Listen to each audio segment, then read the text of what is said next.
the fragility of this planet, coming catastrophic event, and we all have to clean this act up now. October 15th, 2021 is the date chosen to mark the dawn of the new Iron Curtain. All around the world, the political, corporate, and religious elites synchronized enforcement of employment mandates and health passport systems under the guise of public health. It didn't matter that the official rationale for these measures had been thoroughly debunked. It didn't matter that the risk-benefit calculations for children were nonsensical. It didn't matter that the strikes and protests against the mandates were intensifying and were already revealing cracks in the system. The elites would push forward because they were committed now, and this would be their undoing. This date was not chosen at random. The full significance of this symbolic act can only be understood in the context of the ancient Roman tradition, the October Horse. We'll touch upon that later, but let's be very clear and unequivocal about one thing right up front. Those behind this scheme are evil. Most people still haven't realized just how evil, but something is definitely itching in the back of their minds. Double vaccination, and we're now watching countries like Israel see their cases surge despite high vaccination rates. How important are boosters to maintaining this no lockdown plan, and how soon we need to get them so that we can maintain these freedoms that are being promised? We need to get used to being vaccinated with COVID vaccines for the future.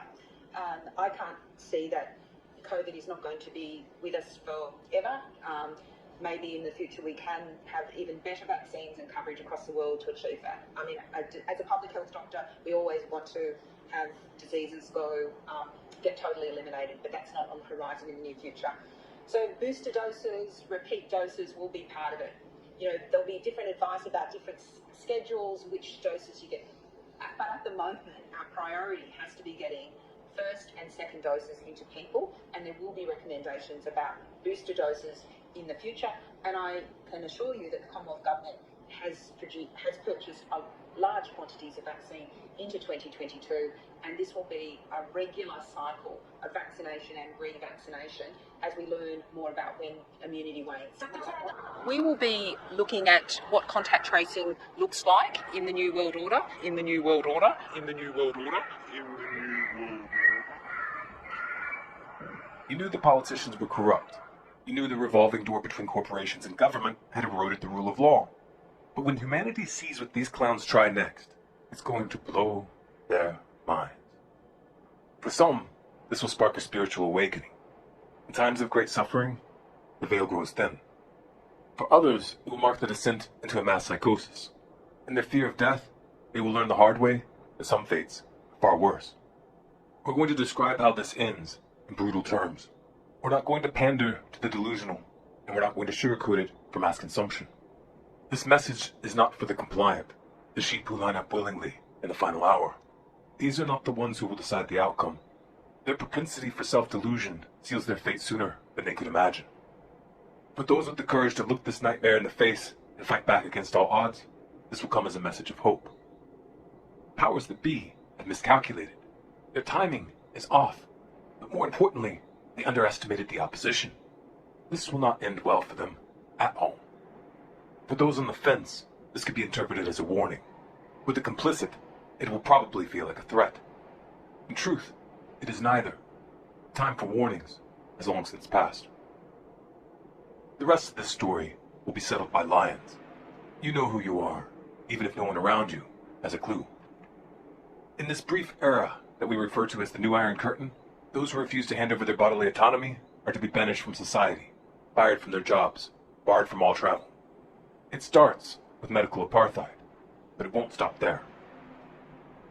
Many of the horrors that follow are avoidable, but are almost guaranteed to unfold for the simple reason that the average person does not believe that a crime of this magnitude is possible in the modern age. They fail to realize that by accepting incremental violations of the Nuremberg Code, they are creating the precise conditions that gave rise to that tribunal. And in much the same way, their participation makes them complicit. I, for example, have been appointing my lawyer friends to the judgment of the judges and the lawyers in the Nuremberg trials, because judges and lawyers were brought to account in the same way that media professionals were, bankers were. It wasn't just the soldiers who were held accountable.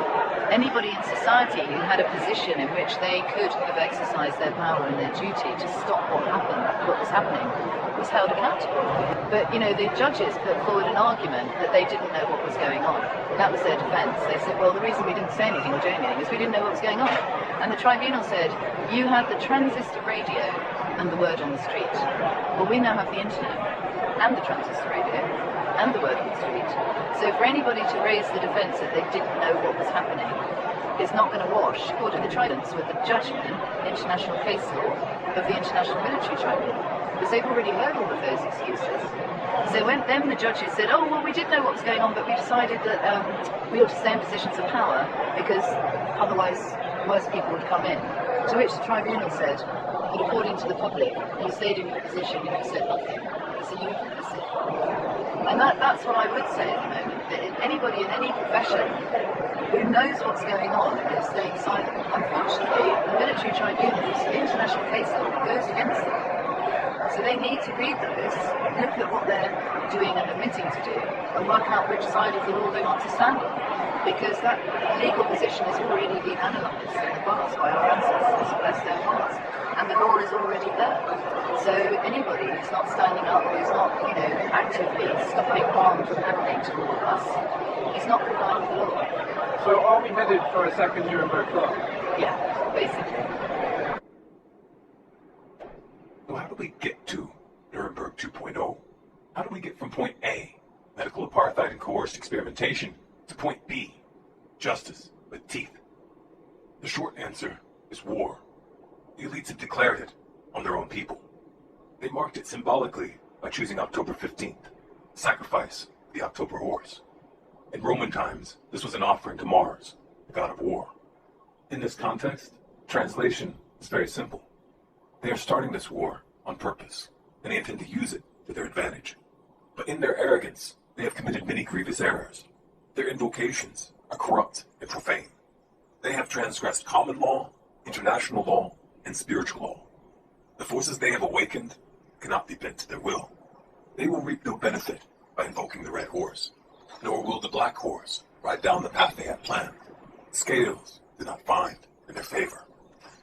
They will get their war, a real war, with all of its horrors. They will also get their famine to accompany their plague. They'll even enjoy a brief moment when it seems as though they've won. But they will not know what comes next. Even as the final cards of their tower were put into place, wind was already beginning to stir. Errors were compounding. The timeline was becoming less and less realistic, and even the trick up their sleeve would go terribly wrong. Rather than gain power, they would lose everything. They would run and find no refuge. The tribunals would be decisive. The executions, public, and brutal. Their names and crimes will live in infamy for generations. You will hear of civil wars that cross borders in unexpected ways. You will hear of monuments and strongholds toppled and burned. Even the evil that hides within the church will be given no quarter. This is how their story ends, and a new era begins.